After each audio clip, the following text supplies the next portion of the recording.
just go straight into it. What are you going to be playing first for us? I have a kind of short piece by a pretty cool guy called Scarlatti. I feel a bit almost archaic bringing something that's over 300 years old to a Thinking Digital conference, but there you go.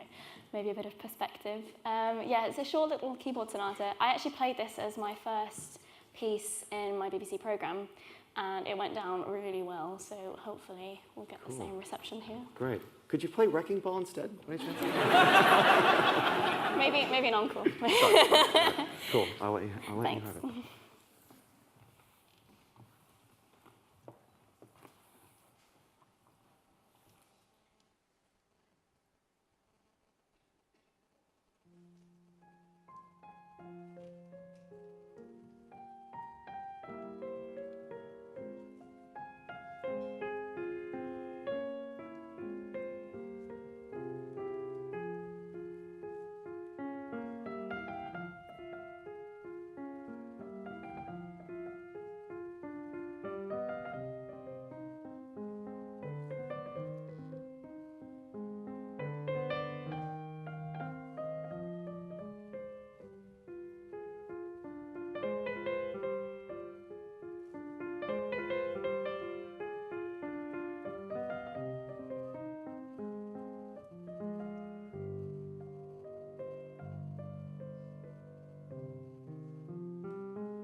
Domenico, that was awesome. So did you play that as part of the competition? Yeah, it was my first like opening piece. Right. Okay. Fantastic. Calm everyone down. So, like your lunch digest as well. Thank you. Thank you for thinking of our digestion. Oh, it's okay. Yeah. My pleasure. So, are you 19 now?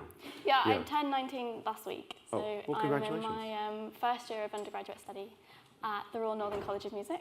Okay. With my teacher of 5 years now, a really, really scary Russian lady called Miss Dina Parakina, but I love her, she's great. Even though I do this every time I go in, but it's all good. And when did you start? Because I remember reading that you started relatively late. Yeah, right? I started when I was about 9 years old. Okay.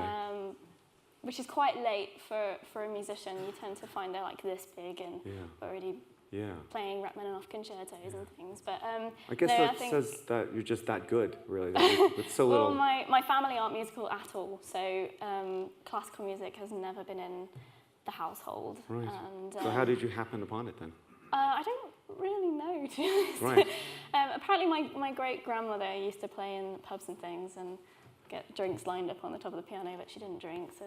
But that's like the most I can trace music in my family. Now it's interesting because when we met, amongst Orientals generally, but certainly Koreans, is that we're famous for drilling our young children from about the age of something young, like 3 maybe. Very young. Is it 3? Yeah, Have you heard 3? I think it's part of. It's a very cultural thing, having music as a big part of a very young person's life in that part of the world. Yeah. And you definitely see it in music colleges a lot. A big percentage of the students are from China, Singapore, Japan. Yeah. So I think it's a cultural difference, but it's great what they bring to the table as well. I guess the dark side of that though is that the sense that kids are, so if you will, forced into kind of just robotically just practicing night and day, if you will, from you an do early get it. age. Unfortunately, it is the way that sometimes you get people that have done this for years and years and years, and then they get to kind of my kind of age, and they actually think, "Hang on a minute, is this what I want to do?" Indeed, and I think it is a big problem, as said before. Like the music industry is changing a lot, and music like this, it's not particularly mainstream for many people, but. What coming here actually and listening to so many of the great talks and really, really clever people, much cleverer than me, talking about stuff has just made me think very differently about how our industry will pan out and how it will change. And it's changing so rapidly. It's great to see it change. Obviously, we can't stay the same forever. But I think everyone's got to hop on board and take great thinkers like you get in places like this and apply it to our domain and see where it goes. You are mature beyond your years, aren't you? No, it's scarily smart. I should start doing some of that, yeah. Well, listen, I know you've got a second piece that you were planning to play? Yeah, if everyone wants a second piece. Yeah? Oh, great, okay, good. Phew, that's always a good thing. You knew we were going to say that. You'd be surprised. Sometimes people are like, oh, can you play EastEnders or... Yeah. Well, there was... My request is still live. Oh, God, no. I don't have a wrecking ball for me, though, so sadly. Play something else for you guys a little bit more. If I can remember all the notes, that's always a plus point. It's a piece by a guy... I just trust you know names like Tchaikovsky and Rachmaninoff and all those kind of people. This is a guy called Medtner who was kind of the little one that got forgotten and didn't really have his day, so I'm a bit of a Medtner beacon. How do you spell his name? Medtner. Medtner. Medtner. Yeah. Cool. But yeah, this is an improvisation he wrote. It's actually called, I think it's Rusalka, so apologies to any Russian speakers if that was wrong. I try. Which translates to water nymphs or mermaids. Great. Well, take it away when you're ready. Thank you so much. Thanks. Okay.